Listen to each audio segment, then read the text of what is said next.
Assalamu alaikum viewers, this is Sajid Baloch. Today we will learn active voice and passive voice.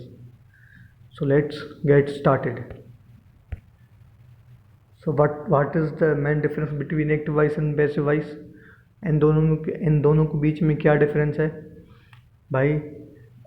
Active voice में जो subject होता है वो doer of action होता है, काम करने वाला होता है, और पैसिव वॉइस में जो सब्जेक्ट होता है वो काम रिसीव करने वाला होता है। ठीक है, सब्जेक्ट इज सफरर और रिसीवर ऑफ एक्शन। अभी सब्जेक्ट क्या है? सब्जेक्ट ये है, ये दे सब्जेक्ट है, या ये इसको नाउन भी हम ये वैसे तो प्रोनाउन है, प्रोनाउन जो है नाउन की जगह पे इस्तेमाल होता है। तो यहाँ पे दे सब्जेक्ट हो गया, ड्रा क्या हो गया, वर्ब हो गया, और पिक्चर एक ऑब्जेक्ट हो गया। एक्टिव वॉइस में सब्जेक्ट काम करने वाला होता है, पैसिव वॉइस में सब्जेक्ट काम रिसीव करने वाला होता है। ठीक है, जैसे यहाँ पे एक्टिव वॉइस में दे ड्रा पिक्चर, यानी कि वो एक पिक्चर बना रहा है, यानी कि काम करने वाला है, सब्जेक्ट काम करने वाला है। यहाँ पे सब्जेक्ट काम रिसीव करने वाला है। A picture is drawn by them. आगे चलते हैं जी। ये पैसिव वॉइस के लिए आपका जुमला ट्रांजिटिव वर्ब में होना चाहिए। ठीक है, ट्रांजिटिव वर्ब क्या होता है? जिसमें हमेशा ऑब्जेक्ट होता है। ठीक है, transitive verb always takes an object. उसके बगैर जो है ना, जुमले की जो मीनिंग है वो वोग होती है, यानी कि ज़ाहिर नहीं होती वो। ठीक है, साफ नहीं, वाज़ेह नहीं होती उसकी मीनिंग। तो यहाँ पे एग्जांपल है, ही राइट्स अ लेटर। अभी ही क्या है? प्रोनाउन है या सब्जेक्ट है। राइट्स वर्ब है, और वर्ब है और लेटर जो है एक आपका ऑब्जेक्ट है। ट्रांजिटिव वर्ब में ऑब्जेक्ट नहीं होता, ही लव्स। ठीक है, तो ये आपने चेक कर लिया। ट्रांजिटिव वर्ब का पैसिव वॉइस होता है, इंट्रांजिटिव का नहीं होता। आगे चलते हैं। भी ये कुछ रूल्स हैं पैसिव वॉइस एक्टिव वॉइस के। पैसिव वॉइस में सब्जेक्ट रिप्लेस करता है ऑब्जेक्ट को, उसमें थर्ड फॉर्म हमेशा इस्तेमाल होता है। आपको मैं मिसाल दूंगा आगे चल के, तो आपको समझ आ जाएगी, लेकिन ये रूल्स हैं कुछ, इसको आप इनको थोड़ा गो थ्रू कर लें। थर्ड फॉर्म ऑफ वर्ब हमेशा इस्तेमाल होता है, और बाय बिफोर ऑब्जेक्ट। ठीक है, तो आगे चलते हैं। अभी ये आपका सबसे पहले प्रेजेंट इंडेफिनिट टेंस या प्रेजेंट सिंपल टेंस है। इसके हेल्पिंग वर्ब्स हैं एज, एम, आर। तो यहाँ पे पहला जुमला है, ही राइट्स अ लेटर। तो अभी ही क्या है? सब्जेक्ट है। आपको मैंने दोबारा रिपीट कर रहा हूँ। राइट्स क्या है? वर्ब है, और ये अ लेटर ऑब्जेक्ट है। अभी यहाँ पे ही सब्जेक्ट है, तो ही को जो है ना हेम से कन्वर्ट करेंगे, हेम के साथ, यानी कि a letter is written by him. तो ये हो गया इसका पैसिव। ये एक्टिव है, ये वाला पैसिव है। उसके बाद है, he does not write a letter. A letter is not written by him. तो यहाँ पे ऑब्जेक्ट पहले आता है पैसिव वॉइस में, और सब्जेक्ट जो है बाद में आ गया, बाय हिम। ठीक है, यहाँ पे एक्टिव वॉइस में सब्जेक्ट पहले आता है, वर्ब आखिर में आता है, ऑब्जेक्ट आखिर में आता है। यहाँ पे पैसिव वॉइस में ऑब्जेक्ट पहले आता है, a letter is written by him. ठीक है, उसके बाद ये इंट्रोगेटिव है, does he write a letter. उसके बाद है, is a letter written by him. They sell books, books are sold by them. तो ये मेरे ख्याल से आपको समझ आ गया। आगे चलते हैं। उसके बाद हमारे पास है प्रेजेंट कंटिन्यूस टेंस। तो यहाँ पे है, she is singing a song. यहाँ के ये एक्टिव वॉइस होगा, ये passive voice, a song is being sung bye him. तो यहाँ पे पैसिव वॉइस में हमेशा थर्ड फॉर्म लगेगा, वर्ब का थर्ड फॉर्म लगेगा। यहाँ पे कोई भी फॉर्म हो, कोई भी टेंस हो, यहाँ पे अपने टेंस के हिसाब से वर्ब का फॉर्म लगेगा, किसी में सेकंड फॉर्म, किसी में थर्ड फॉर्म। यहाँ पे पैसिव वॉइस में हमेशा थर्ड फॉर्म लगेगा। उसके बाद है she is not singing a song is not being sung by her. ठीक है, तो यहाँ पे इज़ सिंगिंग, यहाँ पे इज़ बीइंग। ठीक है, ये प्रेजेंट कंटिन्यूस टेंस में इज़ बीइंग हमेशा इस्तेमाल होता है। उसके बाद है is she singing a song, is a song being sung by her. ठीक है, उसके बाद है they are eating apples, apples are being eaten by them. You are disturbing me, I am being disturbed by you. आगे चलते हैं। Next we have present perfect tense. तो present perfect tense का है helping verb has been, has and have. ठीक है, तो he has completed the work, इसका पैसिव क्या होगा, द वर्क हैज़ बिन। ठीक है, हैज़ को हैज़ बिन के साथ हम कन्वर्ट करेंगे, the work has been completed by him. उसके बाद है he has not completed the work has not been completed by him. ठीक है, ये हैज़ बिन एक साथ नहीं लगाएंगे, हैज़ फिर नॉट फिर बिन, हैज़ नॉट बिन। ठीक है, ये थोड़ा बेसिक जो जिनको पता नहीं है उनके लिए है। ठीक है, जिनको पता है तो उनको पता होगा। उसके बाद है हैज़ ही, ये इंट्रोगेटिव सेंटेंस है। ठीक है, ये नेगेटिव था पहले, ये इंट्रोगेटिव।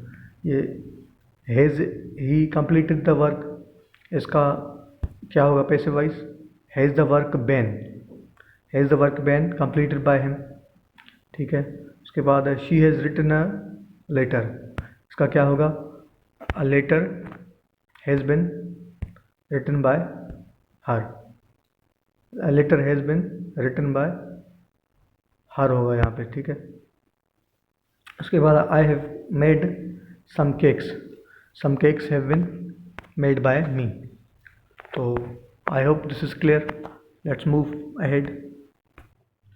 तो यहाँ पे पास्ट सिंपल टेंस है, क्योंकि परफेक्ट कंटिन्यूस टेंस का कभी भी पैसिव वॉइस नहीं होता। जो पैसिव वॉइस होता है वो सिर्फ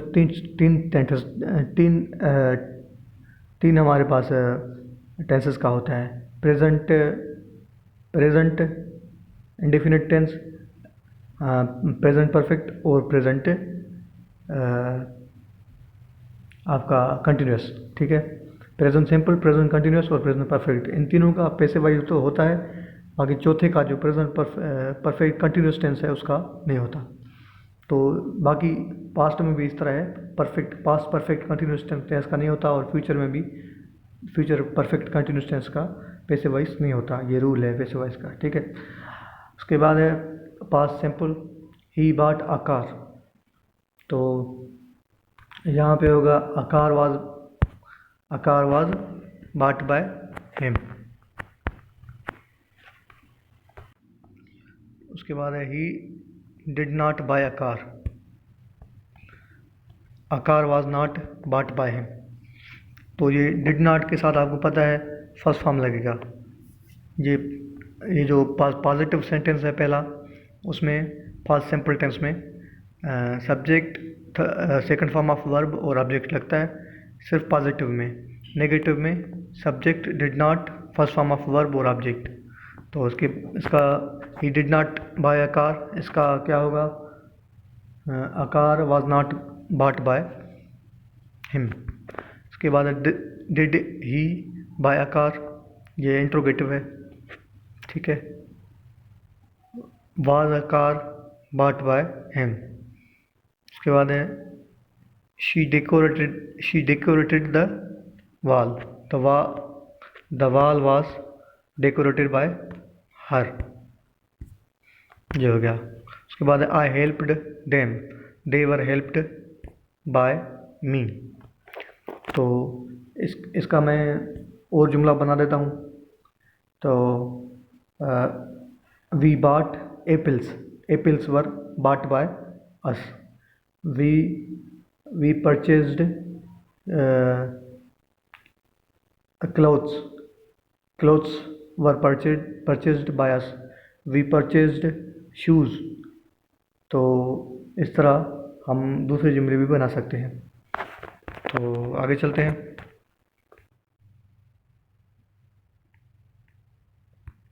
यह है पास्ट कंटिन्यूस टेंस। जी, पास्ट कंटिन्यूस टेंस में जो हेल्पिंग वर्ब हैं वाज एंड वर हैं। सिंगुलर नाउन के साथ वाज, ही शीट, और सिंगुलर नाउन के साथ वाज, बकाया के साथ वर लगता है। ठीक है। She was washing a car was being washed by her. तो जैसे प्रेजेंट कंटिन्यूस टेंस में होता है he is eating meal is being eaten by him, तो यहाँ पे भी इस तरह वाज बीइंग लगेगा। वहाँ पे is being present continuous tense में, यहाँ पे वाज बीइंग ये हेल्पिंग वर्ब है पैसिव वॉइस में। ठीक है। उसके बाद she was not washing a car was not being washed by her. उसके बाद है was she washing a car being washed by her. उसके बाद boys were singing a song was sung by boys. इसका मैं इसके और मैं मिसाल दे देता हूँ उसके। ये इसमें they were purchasing books were being purchased by them. They were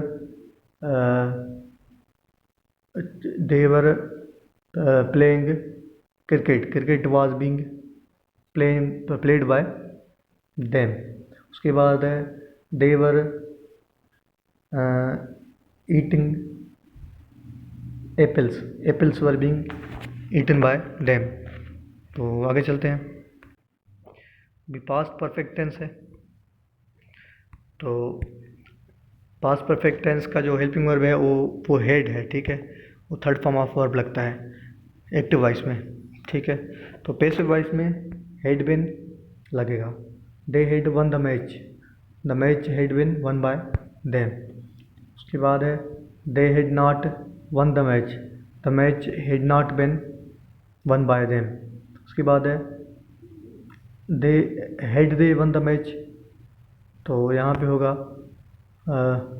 had the match been one by them.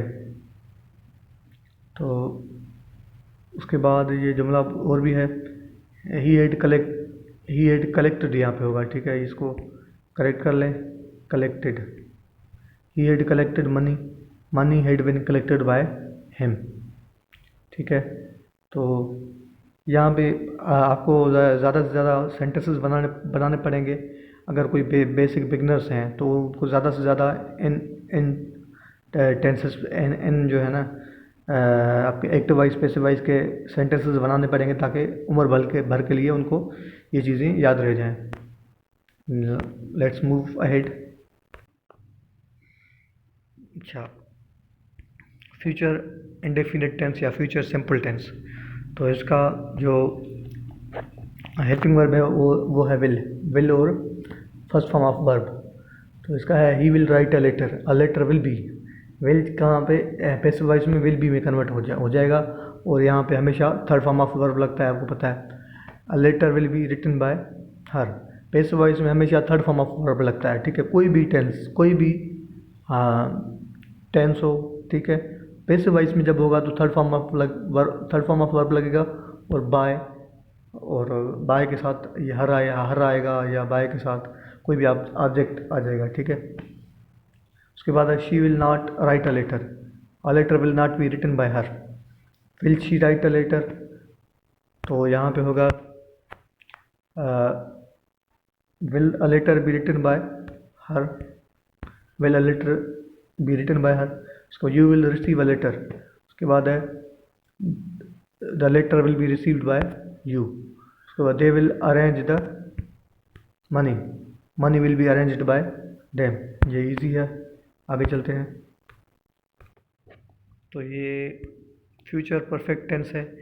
यहाँ पे विल हैव इस्तेमाल होता है एक्टिव वॉइस में, तो यहाँ पे विल हैव बिन इस्तेमाल होगा। ठीक है। He will have received the letter, तो वो लेटर रिसीव कर चुका होगा। The letter will have been received by him. तो ये जो 12 टेंसेस हैं, 12 टेंसेस मैंने उर्दू ट्रांसलेशन के साथ अपने चैनल पे रखे हुए हैं, ठीक है। अगर किसी को टेंसेस का मसला है, उनको टेंसेस की उर्दू मीनिंग नहीं आती, तो उर्दू मीनिंग के साथ मैंने 12 टेंसेस अपने चैनल पे रखे हुए हैं। 12 टेंसेस इन 12 मिनट्स उसका टाइटल है, ठीक है। उसके बाद फ्यूचर परफेक्ट टेंस। तो इसका दूसरा जुमला हम पढ़ रहे थे, he will not have received, यहाँ पे received, he will not have received a letter। तो the letter will not have been received by him, ठीक है। will he have received a letter, will the letter have been received by him। तो ये future perfect tense हो गया। तो इनके ऊपर आप प्रैक्टिस करेंगे तो आपको उम्र भर के लिए ये चीज़ें याद हो जाएंगी। तो ये हमारा एक्टिव वॉइस पैसिव वॉइस मुकम्मल हो गया। तो और अभी कल तक हमारा ये नरेशन का भी लेक्चर आ जाएगा। तो ये हमारा जो टेंसेस का जो है मसला वो मुकम्मल हो जाएगा, ठीक है। Thank you for watching.